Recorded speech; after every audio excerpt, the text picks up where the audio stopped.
Hello, Andre. Hello, Andre, and I'm happy to see you again. Yes. How So are you? just a little bit behind the scenes. We just recorded another episode. We finished a minute ago. So now we're recording another episode. So we just seen each other for a long time. I'm doing fine. I'm doing fine. We were talking before we started the whole recording that we're very happy that it's not so hot outside anymore. It's a bit chillier these days. So we're enjoying the cooler weather after some very, very hot days. Yeah. So today's topic, I'll just throw it on the table for you to say what you think, and I'll pick it up from there, is how to change a team habit. And what do hmm I mean when I say this? What am I thinking about? You're the leader, you have a team, and you want to change a habit of that team. For example, you think that it's time for the team to get more organized. So until hmm now, you've been working in a very startup-ish entrepreneurial way, very flexible, everyone doing whatever they can, everybody running everywhere and just handling things as they came up. And now you think, okay, we're a bit more mature and we need to reorganize our way of working. So we need to start planning a little bit and prioritizing a little bit and dealing with requests that come to the team differently. And as a good, because you're a good leader, you know that this kind of change requires changing habits. It's not just, Yep. holding a meeting and telling the team, hey guys, here's a new process we need to follow. Yeah. Because that's not enough. Because there's a lot I, of things that people are just used to doing a certain way, and now they have to change, and that is difficult. So this is what I'm thinking about. What do you think about when I say this? What are you I thinking can about? I can see a situation when a manager would say something like, "I was last night at dinner and I had an idea, and Yeah. last night I worked until 3 to map this new process you'll all have to follow from now on." Yeah, sometimes that happens in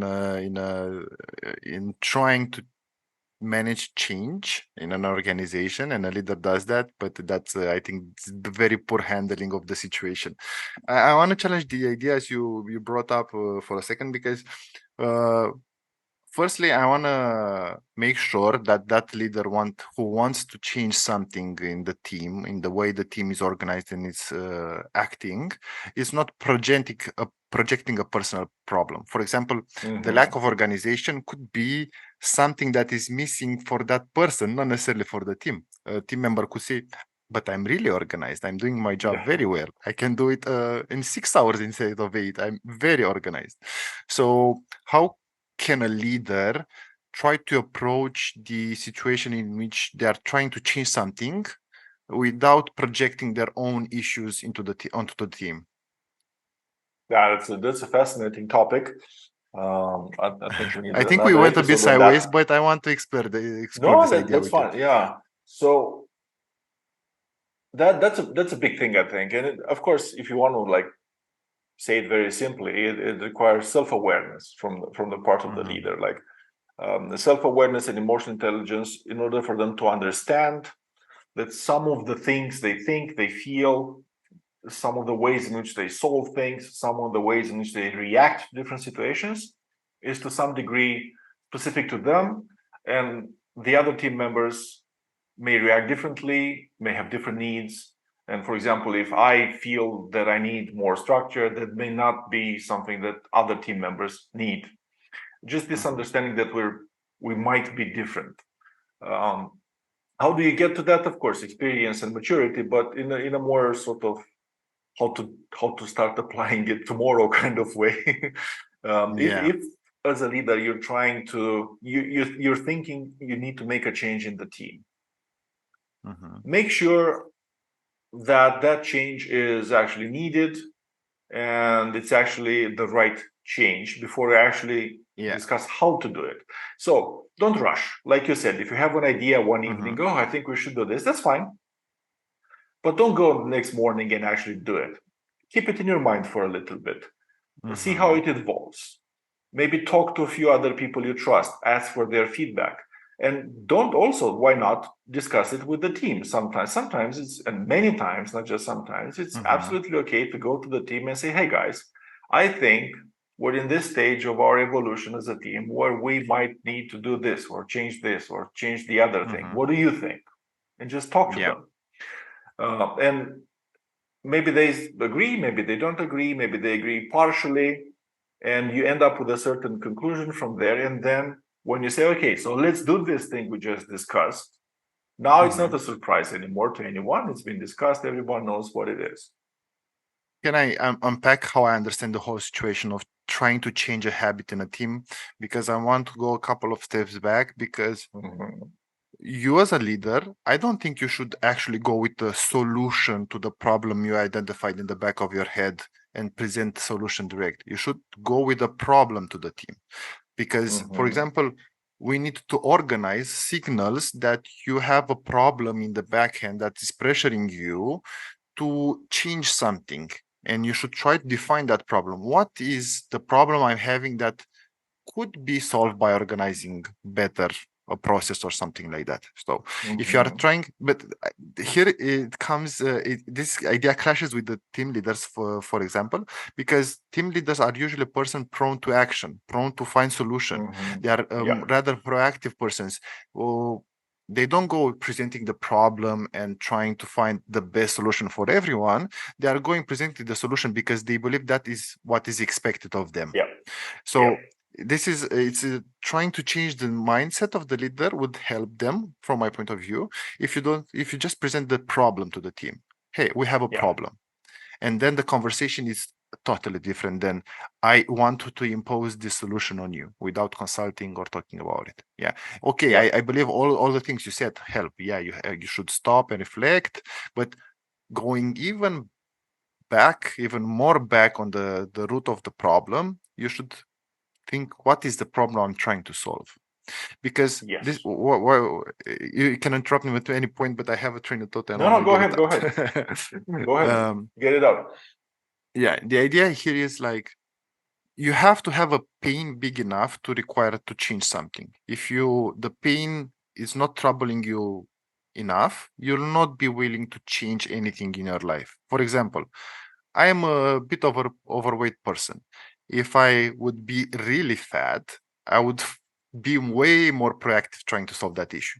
But since I'm just a bit overweight, I'm not taking action to resolve to solve that issue. So I think this applies also in business. If you is like a white noise problem that is bugging you in the background, you'll ignore it for as long as possible until it becomes a real problem that needs a solution. So if you have a pain big enough that needs to be addressed, focus on defining the pain that you're having.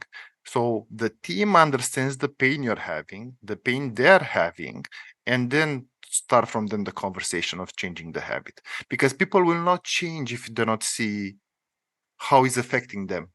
Because it's way easier to be comfortable and not change anything and preserve the SQ, the status quo, and try not to go over why change if if it works, why change it? It's like a very popular saying here. So I thrown at you a lot of ideas, but to be really brief, we should change the mindset from providing the solution to finding the problem. And defining the problem, we have to see what's the pain for the team, so we see what is in it for them in trying to solve that problem and change that habit. And this is like more of the mindset part, and we can, I think, I would like to see your opinion on this, but I will also want to see your opinion on actual, let's say, tactics on how to approach change in a team. So I just had to get it out of of my chest, because was a lot of pressure not saying all of this. We shouldn't keep the pressure. No, I mean, it's awesome ideas. I was listening to you and I was just taking a couple of notes because I think we have 2 episodes to discuss about. I will answer you now, but I think those ideas will actually deserve their own episode at some point. So this idea about a leader who is also like a coach type of mentality approach to things. So I'm the leader. I'm ultimately accountable to make sure that things work. But accountable doesn't mean I have to do everything myself, or I have to come up with every decision, or I have to come up with every solution, or every plan, or every whatever. And I totally agree with you, and I'm a big fan of that. As a leader, you should give your people the solution as little as you can possibly do it. Sometimes if you're working with juniors or something, you can't just be, okay, here's the problem, you fix it. You have to give them something, but as little as possible. So if you have an experienced team, a mature team, you should be very honest and very transparent. Guys, I think we have a problem. Here's why I think we have a problem. What do you think? Do we have a problem? And then what do you think we should do? I mean, I have my ideas, but I'll speak last. You guys speak first. What do you think? Even I'll keep my thoughts for the end, if there will still be required by the end. So I'm a very big fan of that, because I think that's how you create autonomy, and you allow people to think, and you allow them to be more independent, and you allow them to practice their own decision making, and that's how you create really strong teams that can work even in your absence. Because for me, the test of a good leader is not someone who's there, like, fighting 10 fires at the same time, handling everything, and then they go on vacation and everything crashes. The real test of a good leader is for you to, yes, sometimes you have to fight fires, but most of the times to delegate things and empower your team such that you create a team that can be strong even if when you're not there holding their hand. They're good even without you. That's the ultimate goal of a leader. So I totally agree with that. From the point of view, I come back to the profile of a team leader.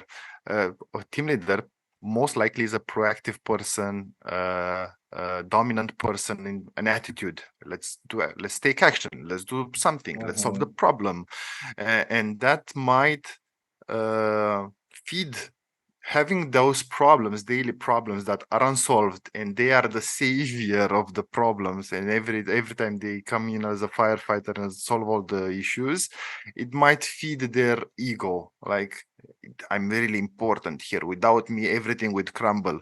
So I'm going back to the idea you presented earlier. You have to be self-aware. You have to realize that as a leader, you don't have a team that serves you. You have a team that you serve. So you have to put them first and see how you can help them to solve the problem. And if you still have a problem after they will talk to the team, it's your problem. It's not their problem to solve. So you should look another ways to try to find a solution for that. So sorry for the interruption. No issue. So that ego thing is very real, I think. So anyone who's been around corporates and big companies knows that kind of cigarette type of conversation where some people are like, hey, you don't even believe how many emails I have to answer today. You don't even believe how many meetings I have to get into. And sometimes some people sometimes, and well, I'm not trying to, throw shade on anyone. We've all been through that.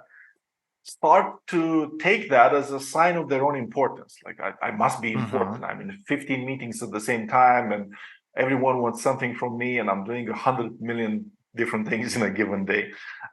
They confuse busyness with productivity, and busyness with actually getting anything done.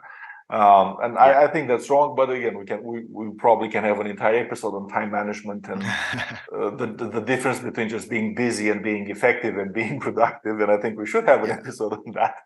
But I just, when you said that, I agree with that. So let's just go back for a second to changing the habit in a team. So yes. So let's take because it went a bit big idea theoretically. Let me take a very, very simple example. Very real simple example. You have a team that's responding to requests from other members in the company. So your team is, I don't know, doing something in that company, like, building a software product. So maybe not even support like, because in support you have some very clear processes at least. Let's say it's not support like in the sense like official support, but different other stakeholders from inside the company want things from you. Like, can you add this feature to the project? Can you deploy this new version here? Can you help me with this bug? Can you teach me how this works? And at some point initially, you decided that, okay, in order to be agile and flexible and have things simple, we'll just create a chat group with the team and everyone else using our product internally, and everyone is going to type whatever there. So whenever someone needs something, they're going to be like, hey, can you help me with this? Can you help me with that? Awesome. Clear, simple. But in time, it gets to be too much, like too many people on that chat, too many requests, and you see that it's overwhelming for the team, and also your stakeholders are not happy because there's no predictability, because when you have all that kind of environment, it's easy to forget something, it's easy to not see something, it's easy to not manage expectations, and you're saying, okay, this is not working anymore. So this very direct, agile way in which you get 50 messages on chat every day from people asking things is not working. For a number of reasons. It's too much for us, it's too much work, too much chaos, and it's not helping our clients because they're just typing things there and they don't get an estimate, they don't know what's going to happen, they're just chasing people and hoping to get an answer. Okay, we have to get organized, right? And everything we discussed before, but let's say we debate with the team, and I'm not just coming with my solution, but I don't want to focus on that. Now, let's say after the discussion with the team, we come up with a solution. Okay, we have a system now, no more chat. We close the chat, and we have a little internal software where people that want things from us go there, and they fill in a little form, and they say what they need from us, like a new feature for the product. System. Like a ticketing system, yeah. And that will help us get a bit more organized, because when you talk in a chat, things get lost, and sometimes it's unclear if it's just a question or a request. It will help us to prioritize things. We're not going to forget things because we always have a list of things over there, and so on. It makes perfect sense. Intellectually speaking, it makes perfect sense. Everybody, I understand it, the team understands it, the stakeholders understand it, everybody understand it. Where the habit part comes in, and when me as a leader, I need to be aware of it, is that I know that this is going to be hard to change, because people have a habit of doing things one way. So the stakeholders have a habit of getting in touch directly with specific team members. They have a relationship. Exactly. A particular stakeholder has developed a relation with the particular team members, and they will continue to do that. There's a system, but they will just contact that person directly and say, hey, I know there's a system, but can you just help me with this? So there's a habit, right? Now, the team member that gets contacted that way, their habit is to be helpful. They've done that for years. And their instinct is going to be, I want to help this guy. I want to fix this problem. I don't want to tell him no, go and put in a ticket. Because to them, that will feel like they're being an asshole. They're being difficult. That's one thing. So this is a habit we have to fight against. Then, in order to change it, then we have other habits, like we usually how does each individual team member organize their work? So they come to work in the morning, and what do? Until now, they would just look at the chat and just pick something, whoever screams louder, probably. Now they have to look into a list, and they have to prioritize things, and they have to do things in the order of priority. That's again another habit to break, a new habit to develop. And these things take time. I mean, there's actually research on this topic that says that if you want to change a habit, and it takes about 2 to 3 months. If you consistently try to change it, it takes 2 to 3 months. If you try for a couple of days and then go back to the old ways, you're never going to change it. It's just like quitting smoking, right? If you want to quit smoking, you have to change some habits. So, for example, the habit that when we have all these habits, like if you're a smoker, you go to an outdoor restaurant. When you sit down, you light up a cigarette without even thinking about it. It's like a habit. Yeah, you have a trigger. Exactly. So when I quit smoking, there was a restaurant close to the office a long time ago where I used to go and have some meetings from that restaurant, some calls, just to change things. And I used to smoke there because you could smoke back then. So when I quit smoking, I didn't go to that place for 6 months, because I was afraid that if I go to that place and sit at that table, I would just feel like smoking. The trigger was so strong, embedded in your activities, and you felt the need, even if you're not a smoker for 6 months. Exactly. I get it. So as a leader, I know, just one little thing I want to say, and then I'll let you speak. As a leader, I know that we know Even if I agree with the team that we have to change the way in which we work, even if the team agrees 100%, they say, yes, we understand, we should do it, we want to do it. Even if the stakeholders say, yes, we understand, it makes sense, I know that despite all that rational understanding, the next day, the old habits are still going to try to kick in and there will be problems. And I need to be, what that means to me as the leader is that once we make the decision and announce the decision, I know I still have 2, 3, 4 months of work just to follow up on it and repeatedly communicate about it and insist on it and just making sure that we actually change those habits. So that's the key. Yeah, I totally understand, and I can totally see all the examples you were bringing up because I lived them in my past corporate experience. And I think a few key interesting things that we can think about in this kind of situation is try to get the buy-in of everybody, including the other stakeholders affected by the change of your habit. If some external department will be not be able to request on the chat stuff from you and they will have to go through a ticketing system, you have to have their buy-in, not only the buy-in from your team.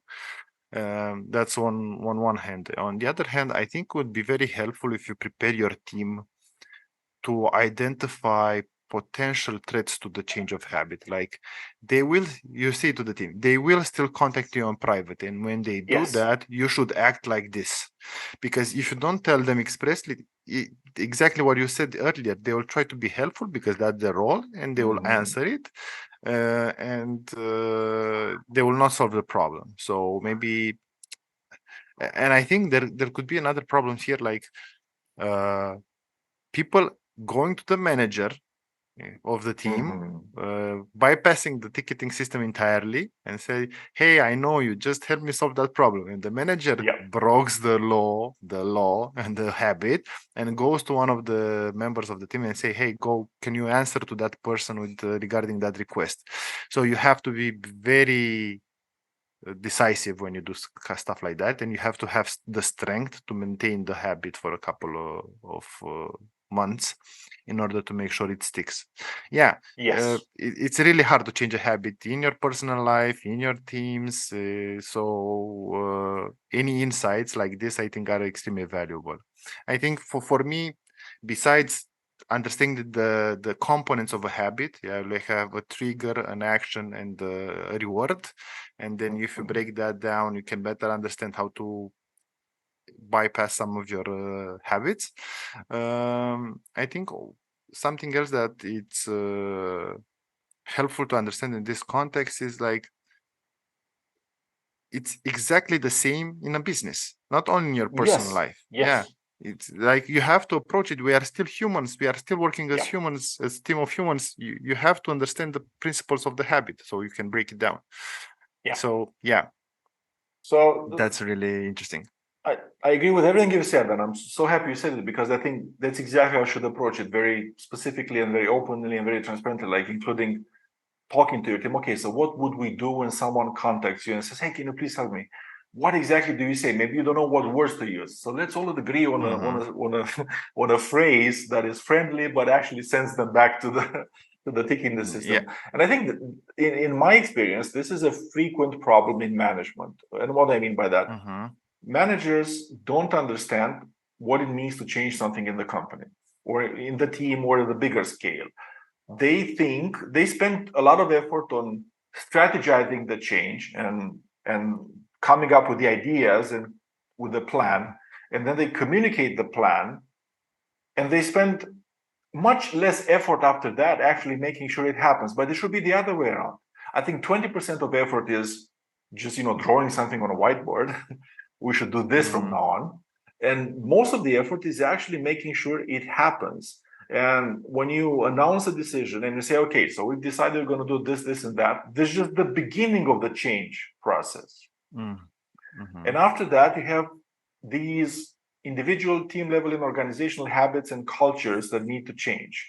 If you're a leader working directly with a team of 5, 6, 7, 8 people, it's a bit easier because you know each of them and you talk to them each of them every day, and you just pay attention to these things more directly, sort of. If you're like the CEO of a company, you need to work indirectly. So you have to understand how your company actually works and think, okay, this thing we just want to do, which we will announce, how can it fail? How can people revert to their own the old habits? And you understand those points, like you said, those triggers and those pressures, and you change whatever you need to change to guide the behavior of people you will never meet directly in the new way. And I think another very important thing is to not try to change many things at the same time. If I Yeah, go to the definitely team and not. I say, okay, we need to get organized, this needs to be the main focus for the next 2-3 months, and we keep talking about it, and we do, retrospectives. How is it going? Is it going okay? Not okay? What's working? What's not working? What do you need to change? Because they need to understand that, okay, that's the priority for this time. For this period, this is the priority. If I try to change 5 things at the same time, I'm just going to confuse everyone, and I'm not going to be Yeah. able to change anything in the end.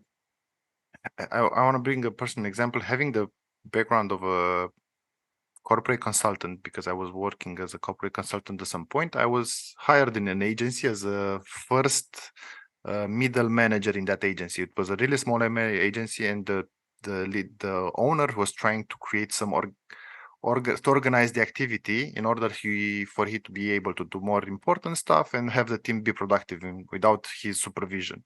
And he brought me in, and he said, Andrei, I have a problem. My problem is that the team is not self-organized, etc., etc., etc. I came up with a solution. I presented the solution. Everything was great. Let's do this. I presented it to the team, and it was a total failure because the team was really happy on the way the things were going. They were not having the problem that the owner of the agency had.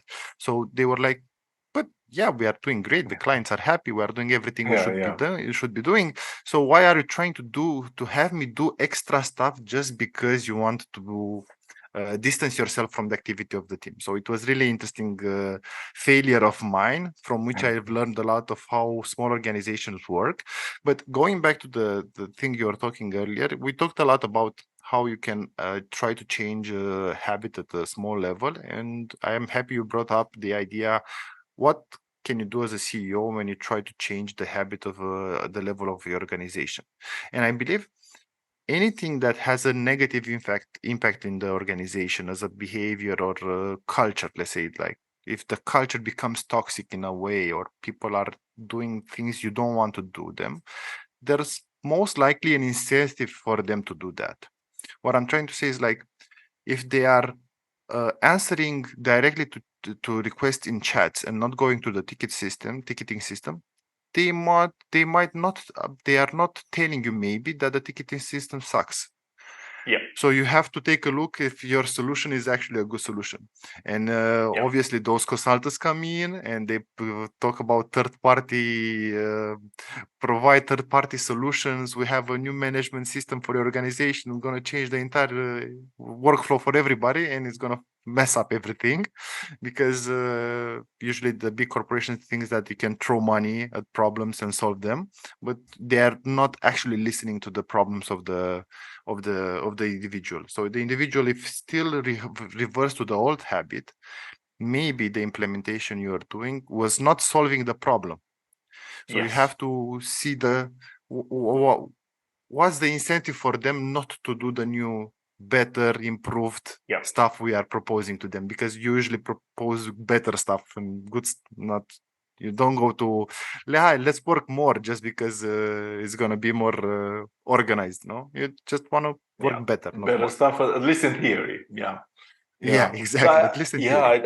I totally agree with that. So one reason why people don't do the new thing is just personal habits. But sometimes, whenever let me generalize this a little bit. Whenever you're asking your people to do something,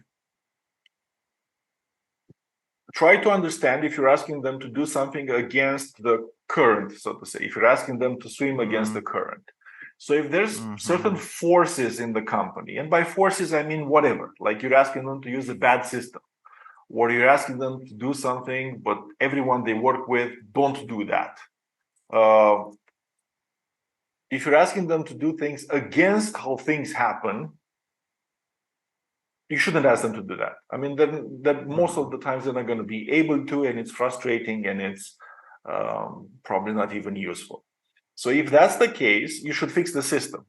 Like if Mhm. people don't use the ticketing system because the ticketing system is bad, you can talk to them as much as you like. Hey guys, we need to use the ticketing system. Please use the ticketing system. Let's use the ticketing Mhm. system.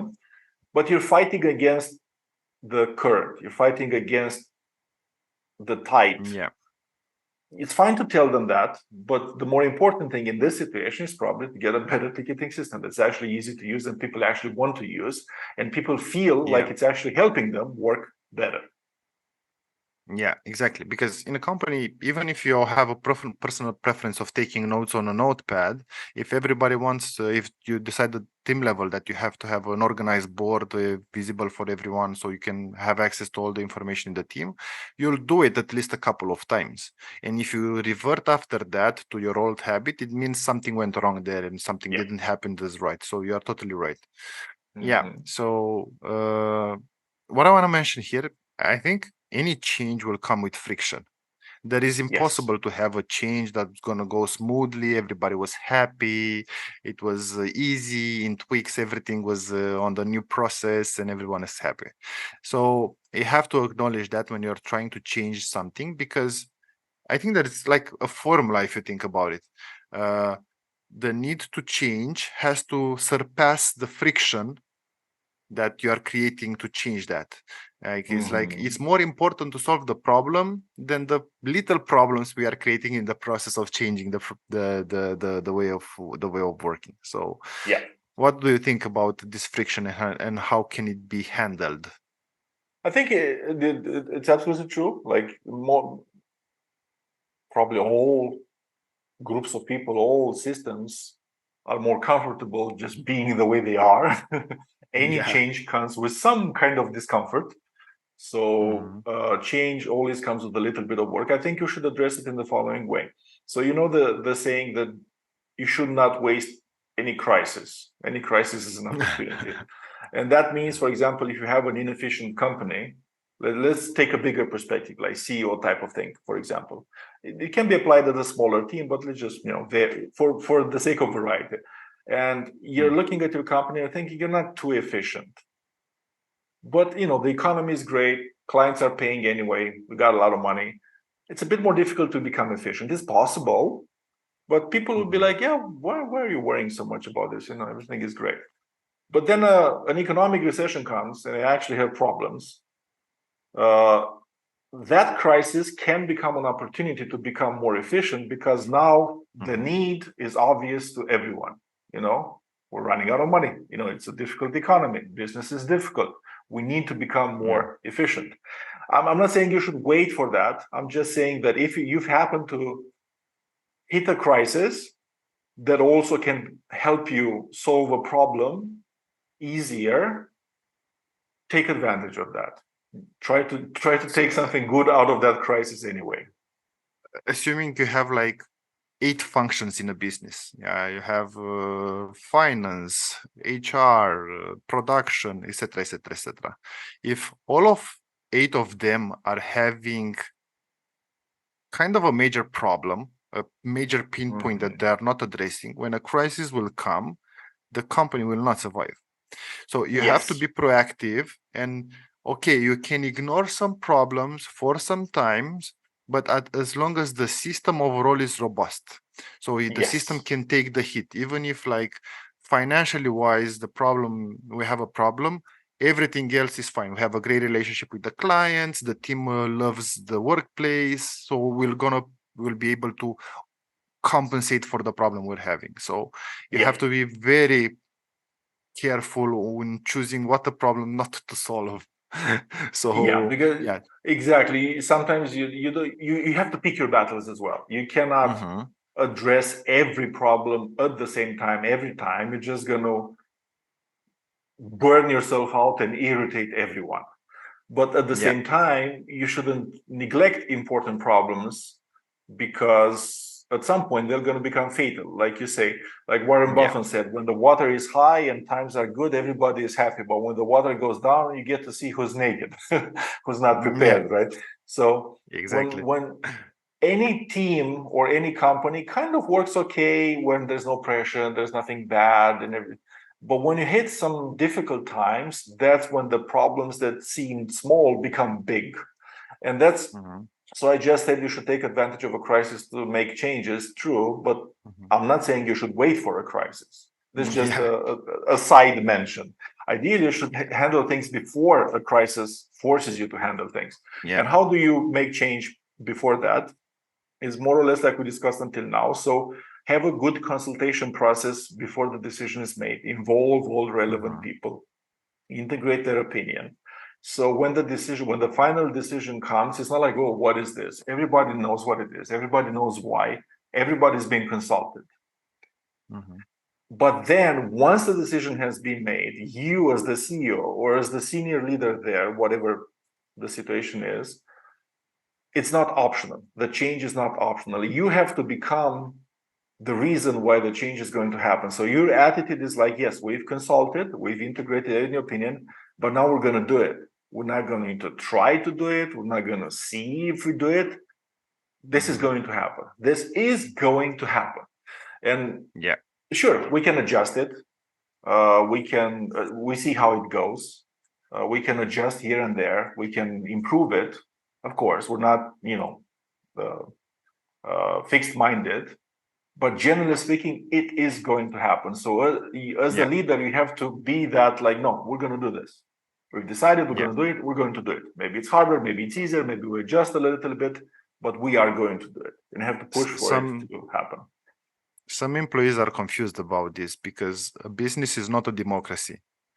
A business has to run, and you have to have a strong hand from time to time to take a decision, and to obviously they'll try to make everyone to be on board and feel happy with the decision taken. But it's a private business owned by a private entity, whomever that private entity it is, and it can decide whatever through its management, obviously, to do whatever. So you have to, as an employee, be understandable of that. And when the time Yeah. comes to push, you do the push. You're gonna be there. You understand? Yeah, this is something that needs to change, and we have to make it work. And obviously, Yeah. you're not happy with that. You go find a company that doesn't have that problem, or it's working in another way that's suitable for you. I don't want to be So dismissive here, but you have no, to no, no, but you're be absolutely aware right. as an employee about that. Yeah. So a lot of things in a company can be optional. Like, hey guys, Mm-hmm. we have some training available for those of you who feel you need it. Mm-hmm. And if you want it, go. If not, not. I don't care. I don't even need to know who goes to it. Or hey guys, we have this new system. If you need it, use it. Some things can Mm-hmm. be optional, but some things Yeah. cannot be optional. Like if you Mm-hmm. decide as a company that I don't know, you're not serving your clients in the right way, and the clients are more and more unhappy, and you risk becoming like a bad company and losing business and going out of business, and you feel you need to change something fundamental in the processes and the way in which you do work and in the attitude in which we have. You can't make that optional. Like, hey guys, those teams who want Mm-hmm. to be client friendly should do this, and those who don't, it's fine. No, that thing Yeah. has to be like, we're doing this. Like, Yeah. otherwise it's not going to happen. Exactly. Uh, uh, Regarding trainings, I've seen a trend in the companies I had contact with, trying to instill a behavior and mindset in the team members at just at the lowest level in the company of continuous improvement, or let's try to always find solutions and try to better ourselves and stuff like that. I think this is the answer to all of these problems. And Mhm. instead of letting a team be for a year like it is, and then punctually intervening and changing one process, you instill in the mind of those employees and that team, you should always look for improvements. You should always try to Yeah. find better ways of working. And I think that's really interesting. And I don't know if it's effective in your opinion. Have you seen like teams that are actually proactive in trying to do something like this, or is just something that companies like to say, we are a continuous improvement company and we always try to exceed Mhm. our our limitations? So obviously, there's many companies that say a lot of things which don't happen in real life. And as a consultant, you know that because you see it, it's easier for you to see it because you have a fresh perspective. So as a consultant, sometimes you work with large companies and management brings you in, some senior type of management. Hey, we'd like you to help us with this. And you listen to them and they tell you what they think the problem is and what they think is happening in the company. And I'm not saying they're wrong, but they have one perspective and you listen to it very carefully. But then as you go and talk to people and you go lower and lower and you go to all the corners of the company, you find so many different perspectives. Sometimes it feels like there's 15 different companies. Yeah. Where are you So, working exactly? yeah. And I think so. Definitely, there's a lot of companies that just say a lot of things, including continuous improvement, but it's not happening. But this idea of continuous improvement, I think, is not bad. I think it's awesome. This, continuous improvement, Kaizen, doing something better all the time. I think it's awesome. I think you should want to have it. And I just made the note because I think we have another episode we can have, if we want to, about the difference between continuous improvement and radical improvement, like the whole innovator's dilemma situation. Like sometimes, most of the times, actually, you continuously improve things in small steps. But sometimes there's some big changes that happen overnight. But which is which and how do you distinguish between them? And that's an interesting subject, I think. Hey everybody, I just want to make a disclosure. Actually, this episode was a plug-in for all the episodes we want to make in the future. The title was a bait, and thank you for listening to the trailers of all the next episodes we're gonna be. It's just No, a I'm joking playlist now, of things. Yeah. yeah, But exactly. we get ideas. As we talk, we get ideas, which is awesome. I That's hope that's our really great. listeners and viewers get ideas and we get ideas. So Yeah, that's really great. Again, thank you for these conversations. I really enjoyed talking about team habits.